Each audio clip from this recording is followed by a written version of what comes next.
Hello বন্ধুরা, আজকে আমি একটা অন্য রেসিপি করব। দেখো, ডিম ভাপা। প্রথমে আমি ডিমগুলো প্যানে দিয়ে দেবো, এগুলো সেদ্ধ হবে। আচ্ছা, রেসিপিটার নাম হচ্ছে ডিম ভাপা। হ্যাঁ,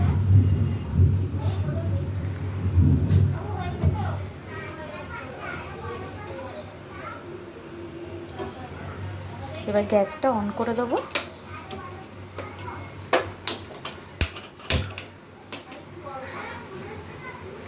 এদিকে ডিমটা এখন সেদ্ধ হবে, আর আমি এখানে একটু শিলনোড়ায় তোমার কালো সর্ষে, সাদা সর্ষে আর তিল নিয়ে নিয়েছি।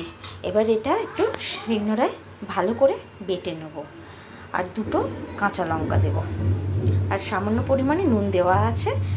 এটা আমি যতক্ষণ এই ডিমটা সেদ্ধ হবে ততক্ষণ আমার বাটা হয়ে যাবে। এই দেখো বন্ধুরা, ডিমগুলো এবার সেদ্ধ হয়ে গেছে, আর আমার এইদিকে সর্ষে বাটা হয়ে গেছে।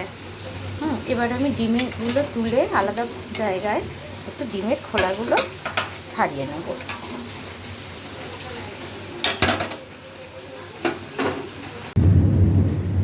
দেখো, আমার ডিমগুলো খোলা ছাড়ানো হয়ে গেছে। এবার ডিমগুলো আমি স্লাইস করে প্রত্যেকটা ডিম দু টুকরো করে নেব। এইভাবে কেটে নেব।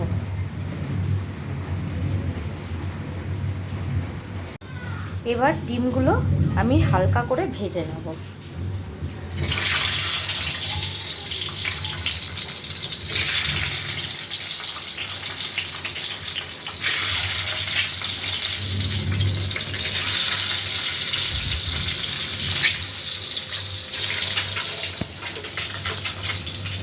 দেখো বন্ধুরা, আমার ডিমগুলো ভাজা হয়ে গেছে।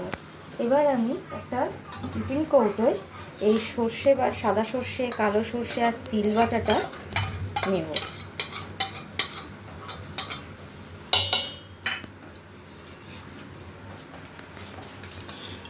এর মধ্যে একটু টক দই মিক্সড হবে, হ্যাঁ, দিয়ে এটা ভালো করে মিশিয়ে দেবো।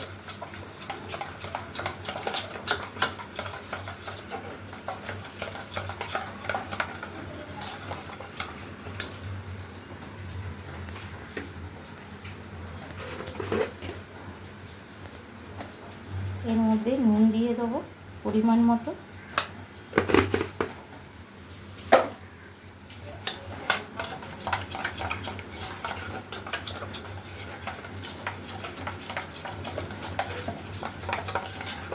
ভালো করে মিক্সড করে নেব। এতে যদি তোমরা মনে করো যে গুঁড়ো লঙ্কা মেশাবে, কাশ্মীরি গুঁড়ো লঙ্কাও মেশাতে পারো, তাহলে লাল হবে, কিন্তু আমি মেশাবো না, কারণ আমাদের এই সাদাটাই ভালো লাগে। আর এতে ওই সর্ষে বাটার জলটা দিয়ে দেবো।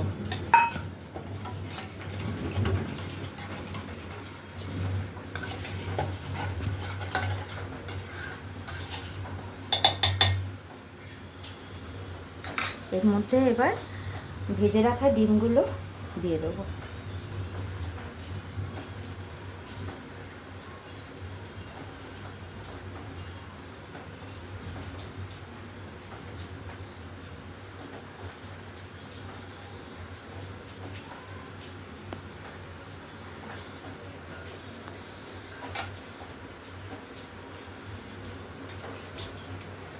এর মধ্যে চেরা কাঁচা লঙ্কা দিয়ে দেবো।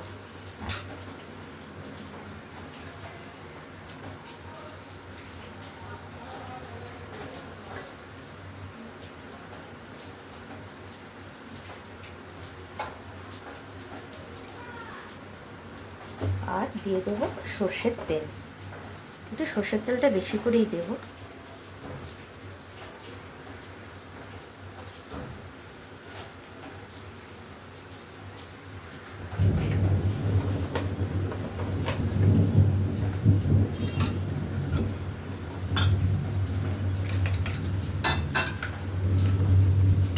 বাড়িতে আর একটু সর্ষে বাটার জল আছে, এটা দিয়ে দেবো।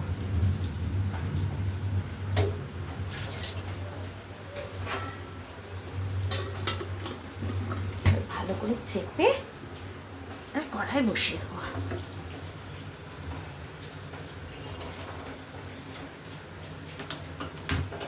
এবার এটা ভাপেই হয়ে যাবে, ওই জন্য এর নাম ডিম ভাপা। তোমাদের ভালো লাগলে এটা আমি অবশ্যই দেখাবো কীরকম দেখতে লাগছে।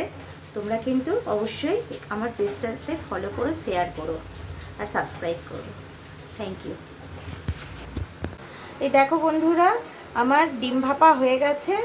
এবার এটা খুলছি, ঠান্ডা হয়ে গেছে। দেখো, তোমরা দেখে বলো কেমন হয়েছে দেখতে। তোমরা নিজেরাও করবে, এইভাবে করো, দেখবে ভালো লাগবে। Thank you.